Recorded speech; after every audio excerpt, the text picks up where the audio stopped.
Bible గ్రంథంలో నుండి కీర్తనల గ్రంథము 90వ అధ్యాయము 14వ వచనం చదువుకుందాం. ఉదయమున నీ కృపతో మమ్మలను తృప్తిపరచుము, అప్పుడు మేము మా దినములన్నీ ఉత్సహించి సంతోషించెదము. దేవుని నామానికి మహిమ కలుగును గాక. ఈ యొక్క అధ్యాయమును మరి కీర్తనల గ్రంథం 90 అధ్యాయమును ఇది దైవజనుడైన మోషే చేసిన ప్రార్థన అని రాయబడి ఉంది.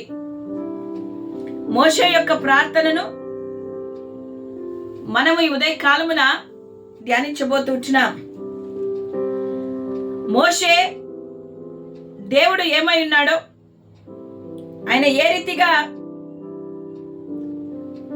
మరి మనల్ని చూస్తూ ఉన్నాడో, ఆయన తలంపులేమిడో అన్నీ కూడా ఈ యొక్క అధ్యాయంలో రాయబడి ఉన్నాయి. ఆయన అంటాడు, తరతరముల నుండి మాకు నివాస స్థలము నీవే కదా, పర్వతములు పుట్టకమునుపు భూమి లోకమును నీ పుట్టింపమునుపు యుగ యుగములకు నీవే మా దేవుడవు కదా. దేవా, నీ దృష్టికి 1000 సంవత్సరములు గతించినవి నిన్నటి వలె ఉన్నాయి కదా అని ఆయన దేవుని యొక్క గొప్పతనాన్ని చెప్తూ ఉంటున్నాడు. ఆయనది చెప్తూ ఆయన అంటాడు, ఉదయమున నీ కృపతో మమ్మను తృప్తిపరచుము. ఈ యొక్క వచనములో దైవజనుడైన మోషే తృప్తిని గురించి మాట్లాడుతూ ఉంటున్నాడు. తృప్తిపరచుము. మనమందరము కూడా ఎన్ని ఉన్నా, ఎంత ఇచ్చినా, ఏమి చేసినా మనకున్న పెద్ద లిస్టు, ఆ లిస్టులో ఎప్పుడు చూసినా తృప్తి లేనితనమే. ఇంకా ఆశలు, ఇంకా కావాలా, ఇంకా చేయాలా అని తృప్తి లేని జీవితాలను మనం జీవిస్తూ ఉంటున్నాం. నా ప్రియమైన దేవుని బిడ్డలారా, మనమందరము కూడా ఒకటి గుర్తు తెచ్చుకోవాలి. ప్రతి ఉదయమే దేవుడు తన కృపతో మనల్ని తృప్తిపరుస్తూ ఉన్నాడు. ఆయన కృప లేకపోతే మనము లేం. ఆయన కృప లేనిదే మనము బ్రతకలేం. ఆయన కృప వలనే మనము జీవిస్తూ ఉంటున్నాం. మన ప్రతి పరిస్థితుల్లో కూడా కీర్తనకారుడు అంటాడు, ఏది ఉన్నా ఏమి లేకపోయినా మనము దేవుని వైపు చూస్తూ, దేవా మమ్మల్ని తృప్తిపరిచేయ్యా అని అడిగేవారిగా ఉండాలి. మనము కొన్నిసార్లు బద్ధకముగా మనము డిస్టర్బ్ అయ్యి, కొన్నిసార్లు వేరే వాటి మీద దృష్టిని మళ్లించి, కొన్నిసార్లు దేవుని సన్నిధికి రాలేక దేవుని అడగలేకపోతున్నాం. నిరాశతో, దిగులు పడుతూ, కృంగిపోయి లేవలేని స్థితిలో ఉంటున్న మనము దేవుని వైపు చూడాలని, మన పరిస్థితులను బాగు చేయాలని, తృప్తి లేని మన జీవితాలకు తృప్తిని దేవా అని దేవుని అడిగేవారిగా ఉండాలి. నా ప్రియమైన దేవుని బిడ్డలారా, ఈ లోకంలో ఉన్న వారందరము కూడా వారు తృప్తి కొరకు పరిగెత్తుతూ ఉన్నారు. వాళ్ళ జీవితంలో సాటిస్ఫాక్షన్ లేక ఏదో ఒక పని కొరకు, ఏదో ఒక తృప్తి కొరకు, ఆనందము కొరకు లోకం వెంట పరిగెత్తుతూ ఉన్నారు. కానీ దేవుని బిడ్డలైన మనకు దేవుడు మనల్ని ఎంతగానో ప్రేమిస్తున్నాడంటే, మనము ఉదయం ఆరంభము కాకమునిపే ప్రతి ఉదయము ఆయన తన ఉచితమైన కృపతో మనల్ని తృప్తిపరుస్తూ ఉన్నాడు.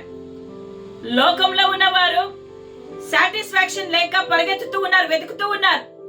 కానీ దేవుని బిడ్డలైన మనకు సాటిస్ఫాక్షన్ ఆయన అనుగ్రహించి, మనకు ఆయన ప్రతి ఉదయమే ఇంకా లోకము తెల్లవారుచుండగానే ఆయన మనల్ని ప్రేమించి మనకు తృప్తినిచ్చే దేవుడైతున్నాడు. నా ప్రియమైన వాళ్ళారా, ఈ తృప్తి ప్రతి ఒక్క విశ్వాసికి ఇవ్వబడింది. వాళ్ళు విడుదల పొంది వారు మార్గమును కనుగొని విశ్వాసముతో జీవించలాగున దేవుడు సహాయం చేస్తూ ఉంటున్నాడు. నా ప్రియ దేవుని బిడ్డలారా, ఈ యొక్క లోకము ఆనందము కోసము, సంతోషము కోసము తృప్తిని వెతుకుతూ ఉంది. కానీ అవన్నీ కూడా తాత్కాలికమైనవే. దేవుని బిడ్డలైన మనము స్వాతంత్రము పొందుకొని సంతోషముతో ప్రతి పరిస్థితిలో కూడా దేవుడిచ్చిన దానితో మనం తృప్తిగా మనం బ్రతకగలుగుతూ ఉంటున్నాం. మనము దేవుని యొక్క తృప్తిని పొందుకొని దేవుని నామాన్ని గణపరిచే బిడ్డలుగా, దేవుని ఆరాధించే బిడ్డలుగా, దేవుని మహిమపరిచే బిడ్డలుగా మనం ఉండాలి. నా ప్రియమైన దేవుని బిడ్డలారా, బైబిల్ గ్రంథంలో మనం చూస్తే ఇశ్రాయేలు ప్రజలకు దేవుడు ప్రతి ఉదయాన్నే